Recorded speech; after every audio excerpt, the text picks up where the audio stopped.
Solid liquid resource management ఈ సమావేశానికి వచ్చిన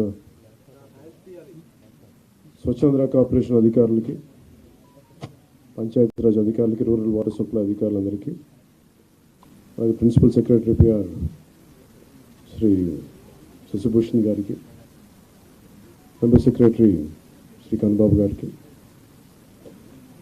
అధికారులందరికీ పేరు పేరున నా హృదయపూర్వక నమస్కారాలు, అభినందనలు. ఇక్కడికి వచ్చిన మీడియా సోదరులందరికీ, పెద్దలకి హృదయపూర్వక నమస్కారాలు, ఆహ్వానం పలుకుతా ఉన్నాం. ఈ solid and liquid resource management concept గత మనందరికీ కూడా రోడ్డు మీద వెళ్తున్నప్పుడు చెత్త అనేది మనం ఒక దైనిక జీవితంలో ఒక భాగం అయిపోయింది. దాన్ని తీలే. ఈరోజు మీరు ప్రజెంట్ చేసిన సినారీ మొదటిసారి కాదు, ఇది ప్రతిసారి ప్రతి ప్రభుత్వం ప్రయత్నం చేసేది.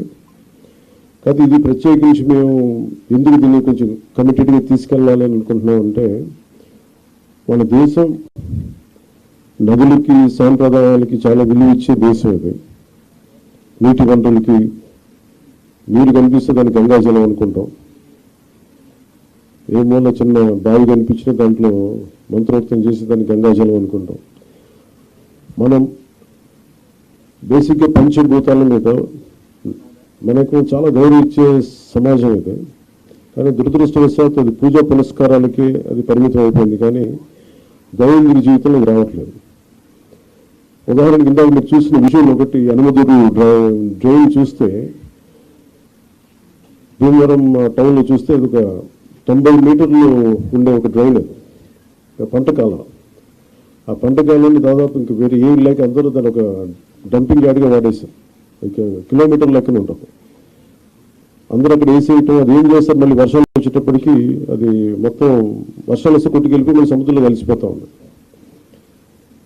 అలాగే మనకి ప్లాస్టిక్ చెత్త ఎక్కడన్నా పడేస్తే కొన్ని ఇంకా ఇబ్బందిగా ఉంటుందని విజువల్స్ చూపించారు. లేటర్ మీరు శ్రీనివాసన్ గారి దగ్గర ఉంటాయి. ఆవులు కూడా ఈ ప్లాస్టిక్ కవర్లు తినేసి కడుపు నిండా దాదాపు 5 కేజీలు 25 కేజీలు కడుపులు వెళ్ళిపోయినాయి. వాటికి దారుణంగా చచ్చిపోయి అలాంటి పరిస్థితులు కూడా ఉన్నాయి. ఆవులు ఒకవైపు గోవుని పూజిస్తాం, గోరక్షణ అంటాం, కానీ కనీసం వాటికి ఎందుకంటే అవి తిండి అనుకోండి, ఎందుకంటే ఫుడ్ ఉంటుంది దాంట్లో, ఆ స్మెల్కి అది తిండి అనుకొని తినేస్తున్నాయి ప్లాస్టిక్ కవర్స్. ఇవన్నీ చూస్తుంటే చాలా బాధ అనిపించి ఎక్కడో చోట మొదలు పెడదాం వచ్చిన ప్రయత్నం అని. అలాగే ఓపెన్ డ్రైన్స్ మనకి శ్రీనివాసన్ గారు వెల్లుల్లి నుంచి ప్రారంభించిన ఆయన ప్రాజెక్టు చాలా యూనిక్గా చేశారు. ఆయన గత 2 దశాబ్దాలుగా ఆయన శ్రమ ఇది. అక్కడ మీరు ఆ డిస్ప్లేలో చూస్తే ఆ రోప్స్ కట్టింది అంటే ప్రతిదీ, అంటే మీరు ఒకసారి ఒక సాలిడ్ వేస్ట్ 12 గంటల లోపు కానీ చెత్తని కలెక్ట్ చేస్తే అది రిసోర్స్ అవుతుంది, అది సంపద అవుతుంది. ఇక్కడ కొత్త ఉద్యోగాలు ప్రారంభించడానికి కానీ వీటన్నిటికీ కూడా మన పరిశ్రమలు వీటన్నిటికంటే కూడా సర్వీస్ ఓరియంటెడ్ ఎంత డబ్బు ఉంది, అది ఈ సాలిడ్ లిక్విడ్ రిసోర్స్ మేనేజ్మెంట్లో పడేసిన ప్రతి చెత్త పనికిరాంది అనుకున్న మన ఇంట్లోంచి పడేసింది అది ఇంకో చోట సంపాదన అవుతుంది. సో ఆ కాన్సెప్ట్లో ఆయన 12 గంటల లోపు కనుక చెత్తని కలెక్ట్ చేస్తే అది అదొక మనకు అసెట్ అయిపోద్ది, అది ఒక సంపద అయిపోద్ది. దాన్ని ఎలా చేయాలనేది ఆయన గత 2 దశాబ్దాలుగా ఆయన చాలా నలిగి ఈ కాన్సెప్ట్ పట్టుకొచ్చారు. ఇది గతంలో 2 సార్లు చేశారు, కానీ ఇక్కడ ప్రత్యేకించి ఆయన చూసిన తర్వాత ఇది నేను పిఆర్ తీసుకున్నప్పుడు శశిభూషణ్ గారు దీన్ని ఆయన పేరుని ప్రతిపాదించారు. సో ఆయన కూర్చొని మాట్లాడినప్పుడు నిజంగా చాలా బాగుంది. కానీ మనకున్న సమస్య ఏంటంటే కల్చరల్లీ చెత్త అనేది మనకు సంబంధం లేదు. మన వస్తువులు వాడతాం, పడేస్తాం తప్ప క్లీనింగ్ అనేది మటుకు అది మనకు సంబంధం లేదు, అది ఇంకొకళ్ళు వచ్చి చేస్తారనేది ఒక కల్చరల్ ఇష్యూ. ఇది ఈరోజు మేమందరం ప్రయత్నం ఏంటంటే ప్రయత్నం చేస్తున్నాం, ఎంతవరకు సఫలీకృతం అవుతాం ఇవన్నీ అనేది మేము ముందుగా దీన్ని పిఠాపురంలో ప్రారంభిద్దాం దీన్ని. ఎందుకంటే నా కంట్రోల్లో కంప్లీట్గా ఉంటుంది కాబట్టి ముందు ప్రయత్నం చేద్దాం. అక్కడ దాదాపు 54 పంచాయతీలు ఉన్నాయి, అక్కడ 2 మున్సిపాలిటీలు ఉన్నాయి, కొలప్రోలు, పిఠాపురం. సో ఇక్కడ ప్రారంభిద్దాం ముందు.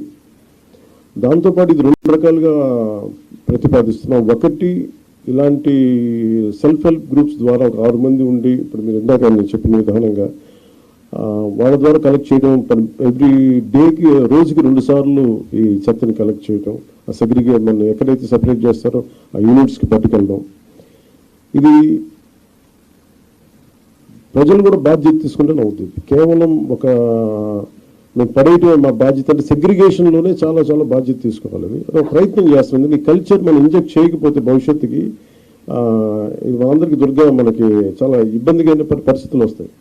ముఖ్యంగా మీరు ఎక్కడ చూసినా సరే any water body any canal కనిపిస్తే మొత్తం డంపింగ్ యార్డ్లా అయిపోయింది. ఒక చిన్న పంట కాలువలు స్వచ్ఛంగా పారాల్సిన పంట కాలువల్లో ఈ చెత్త చెదారం వేసేసేటప్పటికి ఇది నాకు అన్ని చోట్ల కనిపిస్తూ ఉంది. దీన్ని పిఠాపురంలో నాకు దాన్ని తీసుకెళ్ళాలి, పైలట్ ప్రాజెక్ట్గా చేద్దాం దీన్ని.